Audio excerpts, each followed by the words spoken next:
سور پھونکا جائے گا تو زمین اور آسمان سب اڑنے لگیں گے، زمین اور آسمان سب اڑنے لگیں گے اور وہ ایک دوسرے سے ٹکرا کر ریزہ ریزہ ہو جائیں گے۔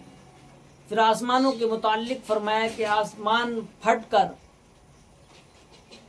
گلابی تیل کی طرح سرخ ہو جائیں گے۔ پھر پہاڑوں کے متعلق فرمایا کہ یہ پہاڑ روئی کی طرح اڑنے لگیں گے۔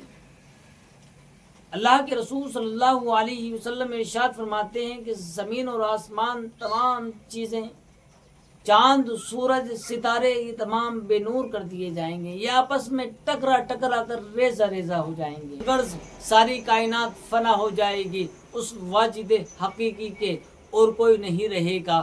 پھر اب ارشاد فرمائے گا لمن الملک اليوم، آج بادشاہت کس کی ہے؟ آج ہے کون بادشاہ ہے؟ کہاں ہیں جبارین؟ کہاں ہیں متکبرین؟ کہاں ہیں یتیموں کا مال کھانے والے؟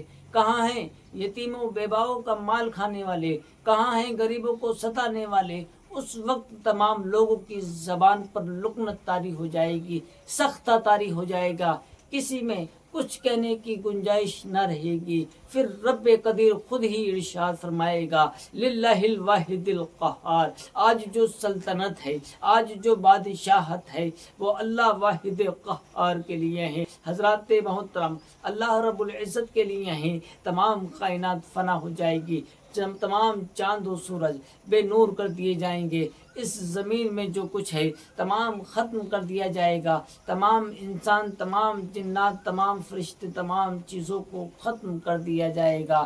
پھر اللہ تبارک و تعالی دوبارہ سور پھونکنے کا حکم دے گا، جو ایک لوگوں پر بارش پڑے گی اور لوگوں کے جسم جمع آئیں گے اور وہ رب قدیر کی بارگاہ میں حاضری ہونے کے لیے وہاں رب قدیر کی بارگاہ میں حاضر ہونے لگیں گے۔ جب ہم اس زمین کو دوسری زمین سے بدلیں گے، حضرت عائشہ رضی اللہ تعالیٰ عنہ حضور صلی اللہ علیہ وسلم سے رب کے اس فرمان کے متعلق پوچھتی ہیں تو اللہ کے رسول صلی اللہ علیہ وسلم ارشاد فرماتے ہیں کہ جس دن اللہ تبارک و تعالی اس دنیا کو، اس زمین کو دوسری زمین سے منتقل کرے گا، اس وقت لوگ صراط پر ہوں گے۔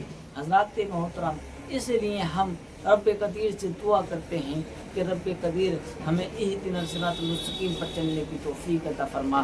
رب قدیر ہمارا ایمان پر خاتمہ عطا فرما۔ ہم رب قدیر سے اپنے ایمان کے خاتمے کی دعا کریں۔ اللہ کے رسول صلی اللہ علیہ وسلم ارشاد فرماتے ہیں مجھے اور قیامت کو ان دو انگلیوں کے درمیان جو فاصلہ ہے بس اتنا ہی وقت دیا گیا ہے، اتنا ہی وقت ہے، اور اس میری امت کی عمریں پچھلی امتوں کے مقابلے میں اس طرح سے ہیں جیسے نماز عصر سے مغرب تک کا وقت ہے، اتنی میری امت کی عمریں ہیں۔ اور بنی اسرائیل اور دیگر امتوں کی عمریں بہت لمبی ہوا کرتی تھی، لیکن اللہ رب العزت نے یعنی امت رسول اعظم صلی اللہ علیہ وسلم کی امت کی عمر کو مختصر کر دیا، اتنی ہی عمریں رہ گئیں جیسے نماز عصر سے مغرب تک کا وقت ہے۔ تو آپ نماز عصر سے مغرب تک کے وقت کی اتنی عمر میں اللہ رب قدیر کی بارگاہ میں اپنے سر کو رکھیں، اللہ رب قدیر کی عبادت کریں اور اللہ تبارک و تعالیٰ کی عبادت و ریاضت کریں اور اللہ تبارک و تعالیٰ کا قرب حاصل کریں۔ اور جس نے اس جہان میں رہ کر اللہ تبارک و تعالیٰ کا قرب حاصل کر لیا وہ یہاں بھی کامیاب ہے اور اوپر بھی کامیاب ہے۔ اس لیے اللہ کو ایک مانو، حضور صلی اللہ علیہ وسلم نے جو ارشاد فرما دیا اس کو بھی مانو، جو حضور صلی اللہ علیہ وسلم نے کیا اس کو بھی مانو۔ مطلب یہ ہے کہ حضور صلی اللہ علیہ وسلم نے جو آپ کو سکھایا اس پر عمل کرو، آخرت کے بارے میں بھی سوچو، اس دنیا کے بارے میں سوچو۔ یہ دنیا قید خانہ، مومن کے لیے قید خانہ اور کافر کے لیے جنت، اسی لیے اس قید خانے کو اللہ رب العزت کی عبادت و ریاضت میں گزار کر جاؤ گے تو اللہ رب العزت آپ کو جنت الفردوس میں جگہ نصیب عطا فرمائے۔ ہمارا پیغام آپ کو بتانا ہے، عمل کرنا یہ آپ کا کام ہے۔ خیرکم من تعلم القرآن وعلمہ، تم میں کا بہترین وہ ہے جو قرآن پاک پڑھے اور دوسرے کو سکھائے۔ یعنی احادیث نبی بھی صلی اللہ علیہ وسلم اور قرآن پاک کی آیتوں کی وضاحت آپ کے سامنے رکھ دی گئی، آپ ان پر عمل کریں۔ آثار قیامت بہت ساری چیزیں ہیں، قیامت قائم نہ ہوگی یہاں تک کہ سود، شراب نوشی اور زنا عام نہ ہو جائیں۔ آج کل دیکھتے ہیں آپ کہ سود، شراب نوشی اور زنا کتنا عام ہو چکا ہے۔ گھر گھر شرابیں پی جا رہی ہیں، گھر گھر شرابیں پی جا رہی ہیں، جوئے کھیلے جا رہے ہیں۔ آج کل سوشل میڈیا کا زمانہ ہے، موبائل پر ٹیم 11 وغیرہ وغیرہ دیگر ایپ جو جوئے کے آپشن آپ کو دیتی ہیں اور آپ ان کو ڈاؤن لوڈ کرتے ہیں اور ان سے آپ کھیلتے ہیں جوا، تو یہ قطعاً حرام ہے۔ آپ یہ سوچتے ہیں کہ یہ آپ کے فائدے کے لیے ہے، نہیں، بلکہ اللہ کے رسول صلی اللہ علیہ وسلم نے ارشاد فرمایا کہ جوا کھیلنا یہ حرام ہے۔ آپ حرام کمائی کو اپنی اولاد کو کھلائیں گے تو یہ صحیح نہیں۔ جو اللہ اور اس کے رسول نے حرام فرما دیا اس سے آپ دور رہیں۔ جس کو اللہ نے حلال کر دیا کوئی ایسا نہیں جو اس کو حرام قرار دے۔ جس چیز کو اللہ نے حرام قرار دے دیا وہ حرام ہے، اور جس کو حلال قرار دے دیا وہ حلال ہے۔